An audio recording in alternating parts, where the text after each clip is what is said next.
30 ஆண்டுகளுக்கு முன்பாக தலைமைக் கழகத்தால் அறிவிக்கப்பட்ட ஆர்ப்பாட்டங்களிலே தலைமைக் கழகத்தின் சார்பாக இங்கே தலைமையேற்று அன்றைக்கு இருந்த நகர கழகத்துடைய செயலாளர் ராஜாகனி அவருடைய ஏற்பாட்டிலே தங்கபாணியனும் நானும் அவரும் கைது செய்யப்பட்டு மதுரை சிறைச்சாலைக்கு கொண்டு செல்லப்பட்டோம்.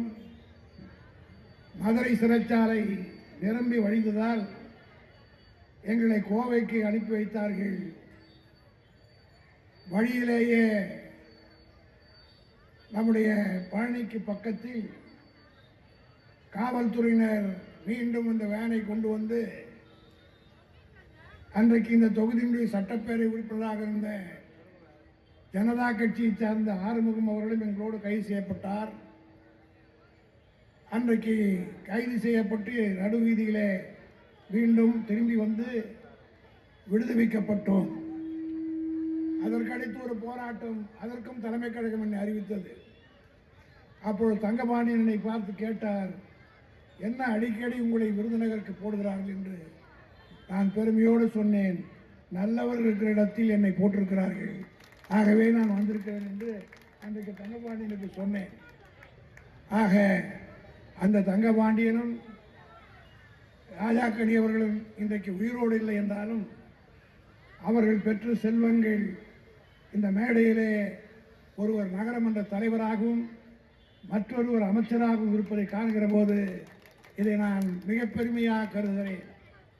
ஏன் இதை குறிப்பிடுகிறேன் என்று சொன்னால், இந்த மாவட்டத்தை பார்த்து எல்லோரும் பொறாமைப்படுவார்கள். ஒரு காலத்திலே இந்த தென் மாவட்டத்திற்கு தலைவர் கலைஞர் அவர்கள் 2 பேரை கழகத்துடைய தூண்களாக கருதி, கழகத்துடைய 2 கண்களாக கருதி ஒரு முறை மதுரையிலே பேசுகிற போது தலைவர் கலைஞர் அவர்கள் சொன்னார், மதுரை முத்தமும் SS தென்னரசும் பெரிய மருது சின்ன மருதை போல் இருக்கிறார்கள், அதனால் இந்த பகுதியை கழகம் வளர்கிறது என்று சொன்னார்.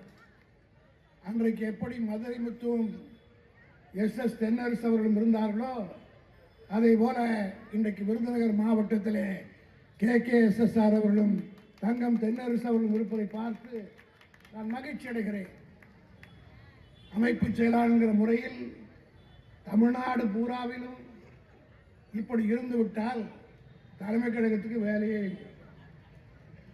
ஆக அப்படிப்பட்ட ஒரு மனப்பான்மை, விட்டுக் கொடுக்கிற தன்மை, கட்சி ஒன்றே பிரதானம் என்று கருதி பணியாற்றுகிறவர்கள் இந்த பகுதியில் இருக்கிற காரணத்தினாலே தான் இங்கே கூட KKSSR பேசுகிற போது மிக வருத்தத்தோடு சொன்னார். ஒரு அம்மையார் பேசியதை பற்றி, அந்த அம்மையார் சூட்கேஸ் யார் அதிகமாக கொடுக்குறார்களோ அவரோடு போகக்கூடியவர். நீங்களும் ஒரு சூட்கேஸ் அதிகமாக கொடுத்தா அடுத்த தேர்தல் உங்ககிட்ட வந்தாலும் வந்துடுவார். ஆனால் அவங்களுக்கு கொடுக்குற பணத்தை விட மக்களுக்கு கொடுத்தால் அவர்களை டெபாசிட்டே அடிக்கக்கூடிய அளவுக்கு நம்மிடத்தில் சக்தி இருக்கிறது. புலம்புகிறார், அழுகிறார். ஒருவர் அழுகிறார், ஒருத்தர் அங்கப்பிரசவம் பண்ணார். அத்தனையும் முறியடித்து இன்றைக்கு இவ்வளவு மகத்தான வெற்றியை நீங்கள் தேடி கொடுத்திருக்கிறீர்கள் என்றால் உங்கள் பாதங்களை எல்லாம் தொட்டு வணங்கி நன்றி செலுத்த நாங்கள் கடமைப்பட்டிருக்கிறோம் என்பதை உணர்ச்சி வயத்தோடு சொன்னார். இங்கே தங்கம் தென்னரசு பேசுகிற போது ஒன்றை சொன்னார், அண்ணன் KKSSR அவர்கள் சைவ பூனை ஆகிவிட்டார் என்று. அப்பொழுது எனக்கு உடனே ராஷ்டிரபதி பவனத்தில் நரேந்திர மோடி பதவியேற்ற நேரத்தில் நீங்கள் எல்லாம் டிவியிலே பார்த்திருப்பீர்கள் அல்லது ஊடக சோசியல் மீடியாவிலே அது வந்து கொண்டிருக்கிறது.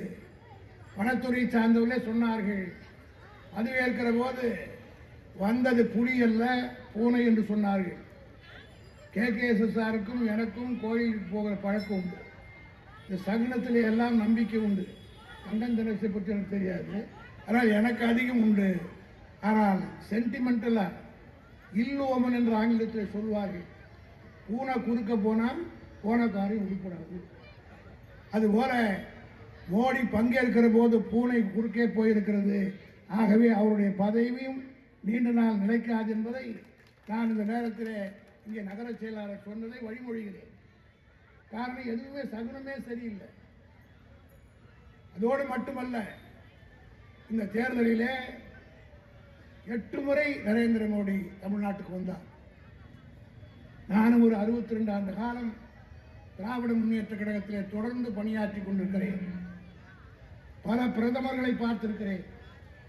பண்டிதர் ஜவஹர்லால் நேரு காங்கிரஸ் கட்சிக்கு ஓட்டு கேட்பதற்கு வருவார். ஒரு முறை வருவார், மெரினா கடற்கரையிலே கூட்டம் பேசுவார். அதே நாள் மாலையிலே மதுரையிலே கூட்டம் பேசுவார். அதோடு தமிழ்நாட்டுடைய தேர்தல் பிரச்சாரம் நேருவை பொறுத்து முடிந்துவிடும். அதற்கு பின்னாலே வந்த லால் பகதூர் சாஸ்திரி அவருக்கு தேர்தலை சந்திக்கக்கூடிய வாய்ப்பு இல்லை. ஒரு குறுகிய காலத்திலே மறைந்து விட்டார். இந்திரா காந்தி அம்மையார் பிரதமராக வந்தபோது தேர்தல் பிரச்சாரத்துக்கு வருவார்.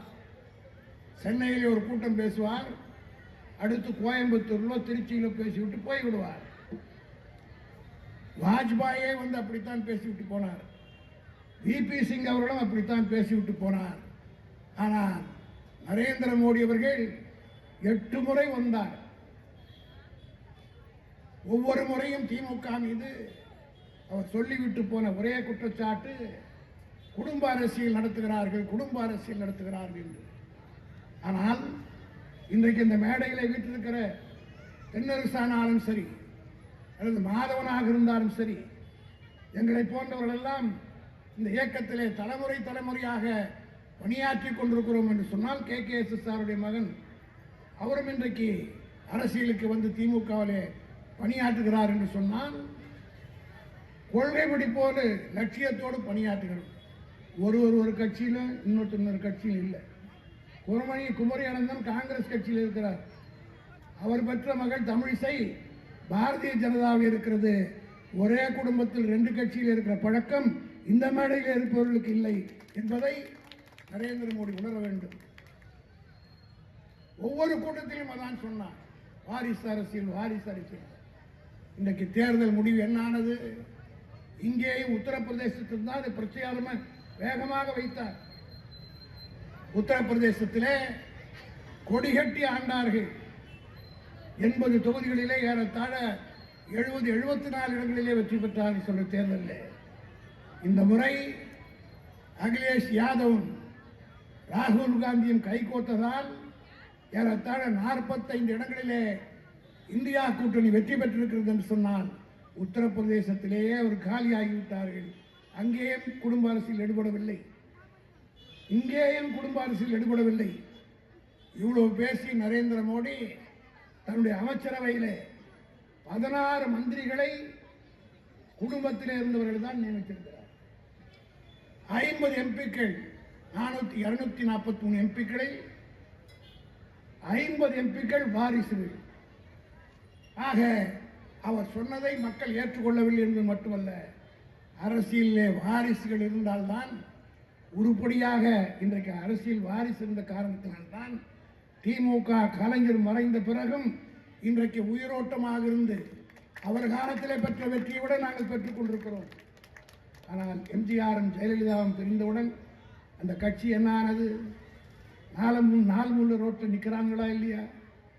இன்னும் நாளைக்கு என்ன ஆக போகிறது என்று தெரியாத நிலைக்கு அந்த கட்சி ஆளானது. அதற்கு காரணம் என்ன? உருப்படியான ஒரு அரசியல் நடத்துபவர்களால் முடியவில்லை. ஆனால் எங்கள் தலைவர் கலைஞர் அவர்கள் தீர்க்க தரிசனமாக தன்னுடைய வாழ்நாளிலேயே ஒரு தலைவரை உருவாக்கி எங்களுக்கு அடையாளம் காட்டினார். அவர்தான் இன்றைய முதலமைச்சர் தளபதி மு.க. ஸ்டாலின் அவர்கள். அதனாலே அவர் மறைந்த போது இன்றைக்கும் எங்களை போன்றவர்கள் கலைஞரோடு பழகிய KKSருக்கோ தங்கம் தென்னரசுக்கோ எனக்கோ இருக்கிற சங்கடம் எல்லாம் அவருடைய உருவம் இல்லையே தவிர, அவர் இருக்கிற போது இந்த கட்சியும் ஆட்சியும் எப்படி செயல்பட்டதோ அதே வேகத்திலே தான் இன்றைக்கு தளபதி மு.க. ஸ்டாலின் அவர்கள் இந்த கட்சியும் ஆட்சியும் நடத்தி கொண்டிருக்கிறார். எல்லோரும் சொன்னார்கள், பெண்களுக்கு நாம் அளித்த சலுகைகள் தான் மிகப்பெரிய வெற்றி தேடி கொடுத்தது என்று. உண்மைதான். இந்த தேர்தலை பொறுத்த மட்டிலும் யாரும் கட்சிக்காரர் கோவித்துக் கொள்ளக்கூடாது. என்னால் KKSSரால், தங்கம் தென்னரசால் அல்லது தனபாலால் அல்லது மாதவனால் இந்த வெற்றி கிடைத்தது என்று சொன்னால் அதை நான் ஏற்றுக்கொள்ள தயாராக இல்லை. அத்தனை தாய்மார்களும் ஓட்டு போட்டதனுடைய விளைவுதான் நமக்கு கிடைத்த வெற்றி. KKSSR பல தேர்தலை சந்தித்தவர், நானும் பல தேர்தலை சந்தித்திருக்கிறேன். அருமை தம்பி தென்னரசர் அரசு அவர்களும் பல தேர்தலை சந்தித்திருக்கிறார். எவ்வளவுதான் பாலங்கள் கட்டினாலும் சரி, எவ்வளவுதான் திட்டங்கள் செய்தாலும் சரி, ஓட்டு கேட்கிற போது சில பெண்களுக்கு வாடிக்கையான ஒரு கேள்வி இருக்கும். ஜெயிச்சுட்டு போன திருப்பி வந்தியா? இது வழக்கமாக இருக்கிற ஒரு கேள்வி. அது கவுன்சிலரையும் கேட்பாங்க, எம்எல்ஏயும் கேட்பாங்க, எம்பியும் கேட்பாங்க, மந்திரியும் கேட்பாங்க. இது தேர்தலில் ஓட்டு கேட்கிற போது வழக்கமாக வாடிக்கையாக தாய்மார்கள் கேட்கிற கேள்வி. ஆனால் இந்த தேர்தலிலே தான் தாய்மார்கள் அந்த கேள்வியை கேட்காமல் அந்த ராஜாவுக்குத்தான் நாங்கள் ஓட்டு போடுவோம் என்று சொன்ன ஒரு நிலை தமிழ்நாட்டில்.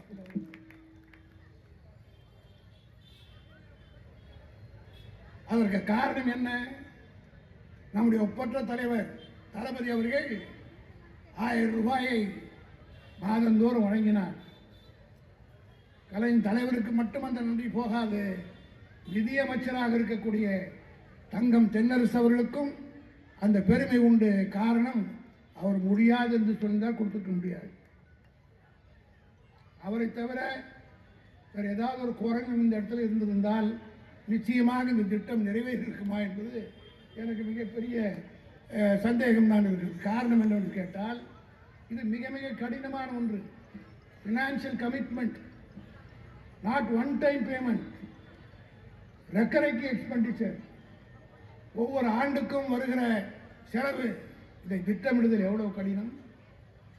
தலைவர் அவர்கள் சொன்னதை ஏற்றுக்கொண்டு அமுல்படுத்தி அண்ணா பிறந்த நாளிலே அந்த 1000 ரூபாயை கொடுத்தது தலைவரும் நிதியமைச்சராக இருந்த தங்கம் தென்னரசு என்பதை சொல்லுகிற போது தனிப்பட்ட முறையில் இந்த மாவட்டத்துக்கு அந்த பெருமை உண்டு. இதற்கு பின்னாலே இருக்கிற பின்னணியை நாம் எண்ணி பார்க்க வேண்டும்.